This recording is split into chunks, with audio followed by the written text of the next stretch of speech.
hitantsika ary zany ny zavatra rehetra fa raha fipitondram-panjakana ty resaka lazaina andraika hoporofotsika aka ny boky ny Efesianina sika ohatra ny toko voalohany ary vakitsika eo amin'ny 19 tsika manomboka zay nataony tao amin'ny Kristy tamin'ny nananganany azy tamin'ny maty sy nampitoerany azy eo amin'ny tanana kavanana any an-danitra ambony lavitra no ny fanapahana rehetra sy ny fahefana sy ny hery sy ny fanjakana ary ny anarana rehetra zay tolonina tsy amin'izao fiainan'izao ihany fa amin'ny avy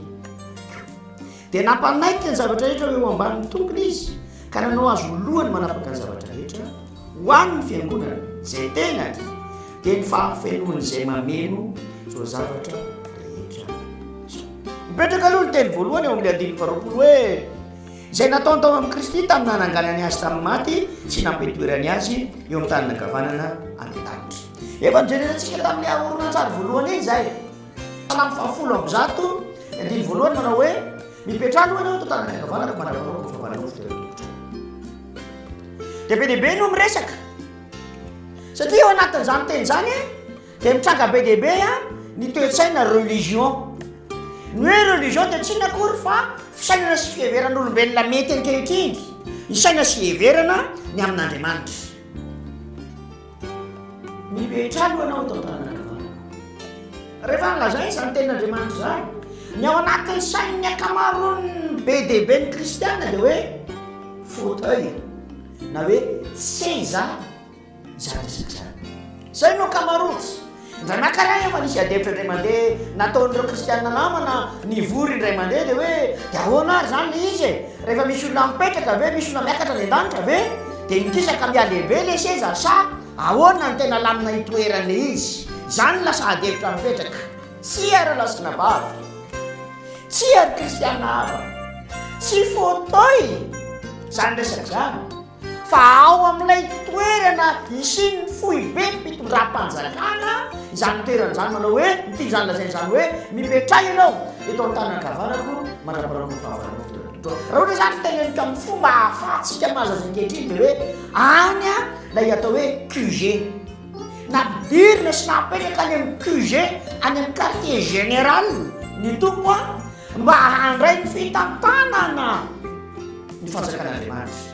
zay le voalaza eo ambany hoe ambony lavitra noho ny fanapahana rehetra ny fahefana ny hery ny fanjakana ny anarana rehetra zay tolonina tsy eto amin'izao tafotaona zao ihany fa amin'ako zany hoe nandray ny fanefana tsy manam-pahatamperana ny tompo osisy ny Korintiana voalohany toko 10:20 ny 2:7 zay efa niresantsika tamin'ny fotoana iny ihany hoe 420 ary rehefa afaka zany dia avy mifanana ka amin'izay dia ho atonan'Andriamanitra ray ny fanjakana rehefa nofanany ny fanapahana rehetra sy ny fahefana rehetra ary ny hery rehetra fa tsy maintsy manjaka izy mandra-panao ny fahavalony rehetra hoe ho ambanin'ny tongotsy azava tenin'Andriamanitra fa mitondro Kristy zao amin'ny mahatompo azy fanjakana tsy manam-pahatapera raha atao amin'ny teny mahazatra izy ahalalana azy dia hoe monarchie absolue ka zay fitondrany Kristy zay dia zao no dikany mandra-pahanao nyreo fahefana rehetra sy fanapahana rehetra eo ambany tompo zany hoe manaiky lay fahefana tokana ny an-danitra zay Kristy tompo no mitantana azy amin'izao fotoana zao zany dia manana adety ny kristianina na miatrahana andraikitra ny kristianina inona no andraikitra napetraka tamin'ny kristianina ny andraikitra napetraka tamin'ny kristianina dia hoe manohy ny fambabona ny fahefana ny fanapahana ny hery ny fanjakana rehetra ary ny anarana rehetra ho an'ny Kristy ahoana no atao hoy ny liko tokoa fitambifolatifatiliko fanjakan'Andriamanitra ny tsy ariana ary fa ao fahefana miainga avy ao anaty izy ty fahefana miorina ary manapaka ao anaty izay ny antony nanomezana antsika ny fanahy masina izay ny antony nanoloran'Andriamanitra antsika ny fanahy masina ka zao no endriky ilay fisehoan'ilay fanjakana hoy ny Romanina ny toko 4:10 ny 2:17 fa ny fanjakan'andriamanitra dia tsy amin'ny fihinanana sy ny fisotroana fa fahamarinana sy fiadanana ary fifaliana ao amin'ny fanahy masina. Io daholo no trandrany mpitondra fanjakana rehetrerandany ny ahafahan'ireo zavatra anankitelo ireo miorom-paka eo amin'ny firenena izay tantana azy. Satria Andriamanitra mirehefa napetraka azy fa ny atao hoe mitoetra eo aminao ny fanjakan'Andriamanitra, ny atao hoe efa tafagorona eo aminao ny fanjakan'Andriamanitra dia mitoetra eo amin'ny fiainanao ny fahamarinana, mitoetra eo amin'ny fiainanao ny fifaliana ary mitoetra eo amin'ny fiainanao ny fiadana. Ireo no mamarika azy. Mitady an'izany izao tontolo izao, izay no mahatonga ny rafitra rehetra izay misy eto an-tany na inona rafitra ataony miara-miombona daholo hoe ONU Union Européenne ny fikambanana eto Afrika miara-misaina sy mihevitra daholo mba hanino hanana ny firenena rehetra isan'ny sokajiny ny hoe fahamarinana, fiadanana ary tompo-tena mifantatra. Fa ao amin'ny système de gouvernement izay natsangana na hoe novonjena indray no itoeran'izany ary mianga avy ao anatiny izy satria niady mafy mitsy nitoloka na mpianatram-pianana hoe aza mialy eto Jerosalema aloha ianareo mba handra-panafiry ianareo avy any an-danitra dia niteny fikazany ray tsy inzany fa fanahin'Andriamanitra. Ao amin'ny fanahin'Andriamanitra no mampitoetra na namaina koa ny fanahin'Andriamanitra no manome mamoaka avy ao anatsika izany hoe fiadanana, fahamarinana, fifaliana. Raha tsy avy amin'io dia tsy milamina ny olona Kristiana. Raha tsy avy aminy izay tiana ampitaina zany manao hoe tsy amin'ny fahazahoana ny fitahiana izay mahatery ny olona rehetra ankehitriny akory no itoerany atao hoe fanjakan'Andriamanitra. Fa mazava nina zany misoratra masina azy tamin'ny lalan'ny apôstôly Paoly fa ampitoerana avy ao anaty avy amin'ny fanahy masina io ka ny fanahy masina no mametraka zany eo amin'ny fiainan'ny olona atao hoe kristiana le fiadana, le fifaliana, le fahamarinana. Raha ny teny ilazana izay teny hafa dia hoe justice, paix, joie. Misy io natao napetraka Andriamanitra tao amin'ny fanahy masina zany.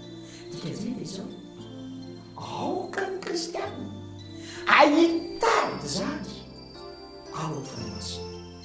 Mitombo tena azy zany fa izay manatona Andriamanitra azy izy dia tsy maintsy manatona azy amin'ny fanahy sy ny fahamarinana. Raha tsy mba tena napetraka ny ten'Andriamanitra zany ary tena najoro zany ao anatin'ny epistily rehetra manomboka eo boky Ramana hatramin'ny Apokalipsy fa zany fanjakan'Andriamanitra izany dia miainga ao anatsika sy tompony efa teny ary napitan'izany ny apôstôly fa ao anatinareo zany fanjakan'Andriamanitra zany no maniteraka zavatra hita maso ety ivelany fa tsy nety ivelany nokatsika no mofomaosena iala lavitra ny toe-tsaina religion ity, iala lavitra anatin'ny toe-tsaina mitady zavatra amboamboarina ahafahana mahita ny tompo ity fa ny tompo dia efa nanamboatra ary efa nilaza sy nanora ny mampianatra fa mankanesa ty amiko mila manantona ny tompo isika ary toe-tsaina ento manantona ny tompo dia izao manatona mpanjaka, manatona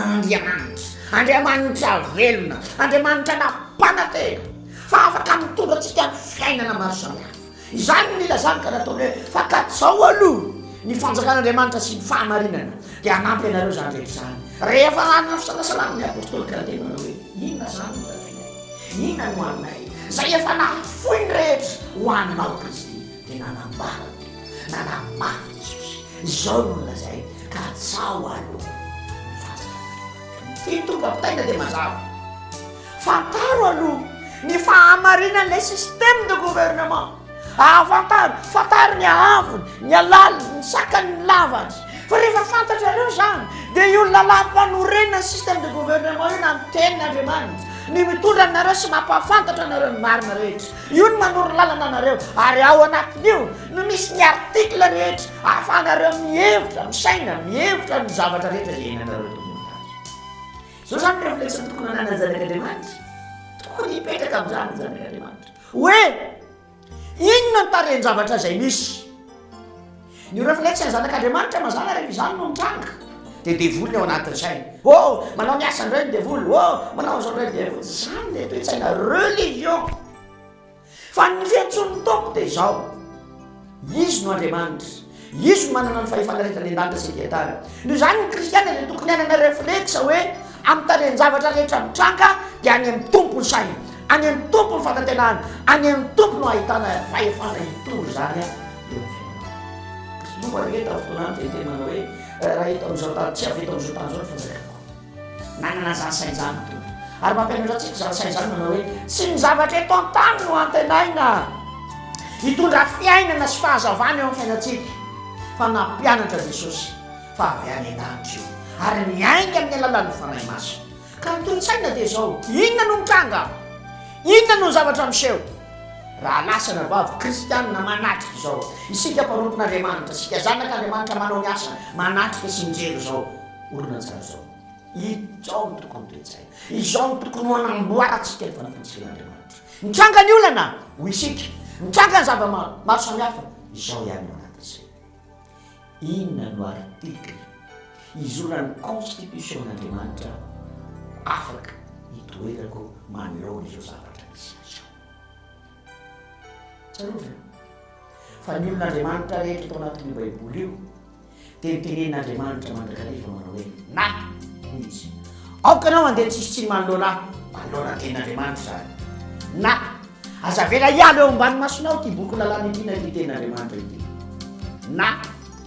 aoka ho arahanao ny lalàna sy ny fitsipika rehetra zay nampitombainy misesy ary tompo le teny an'izay